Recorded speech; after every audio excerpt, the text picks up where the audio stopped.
Bismillahirrahmanirrahim. Si une catastrophe vous tombe dessus, il se peut que vous soyez touché, frappé par le mauvais œil.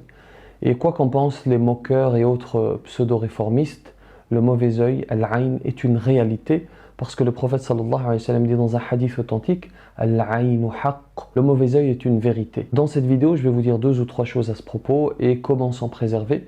Mais avant cela, petite précision. Est-ce qu'on doit arrêter de vivre à cause du mauvais œil? Non. Est-ce que l'on doit se méfier de tout et d'absolument tout le monde? Non. Est-ce que c'est l'alpha et l'oméga de la religion? Est-ce que c'est le plus important? Non. Ce que je viens de dire, c'est une réalité, c'est une vérité. Mais c'est une vérité qui est utilisée par les pseudo-réformistes pour arriver à du faux. Parce qu'en fait, dire que ce n'est pas le plus important, ça ne signifie absolument pas que ça n'a pas d'importance, ça ne signifie pas que le mauvais œil n'est pas important. Et c'est une méthode beaucoup utilisée par ce courant. Aussi, je le dis avec force, il ne faut pas sous-estimer le mauvais œil et ne pas s'en moquer, comme certains qui disent « arrêtez avec votre science-fiction ». Si tu crois en un Seigneur qui a créé toute chose, en la révélation qui a été faite à Muhammad sallallahu alayhi wa sallam, alors tu crois en ce qu'il a dit.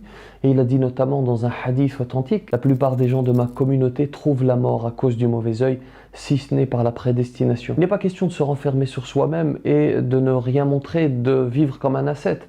Il s'agit d'être mesuré et autant que faire se peut d'être sage, parce que par nature, l'être humain est jaloux. Quand il n'y a pas nécessité de montrer, je ne montre pas. Quand je lance un projet, je n'en parle qu'aux personnes concernées, qu'à ceux à qui il est nécessaire d'en parler. Quand je suis sur les réseaux sociaux, je ne montre pas le moindre détail du bienfait qu'Allah subhanahu wa ta'ala m'a accordé. Quand je vais en vacances, quand je vais au bled, comme on dit, je ne prends pas de voiture hors de prix pour, je dis bien pour, dans le but de me montrer, pour ensuite rentrer en France et passer le reste de l'année à manger des pâtes et à subir les conséquences de ces missiles que je me suis pris, de ce mauvais œil qui, je le rappelle, est une réalité, est une vérité. Quand je me marie ou que je participe à un mariage, je ne m'affiche pas, je ne me montre pas, je ne parade pas au volant d'une grosse cylindrée avec orgueil, une grosse cylindrée, une voiture d'ailleurs qui ne m'appartient même pas.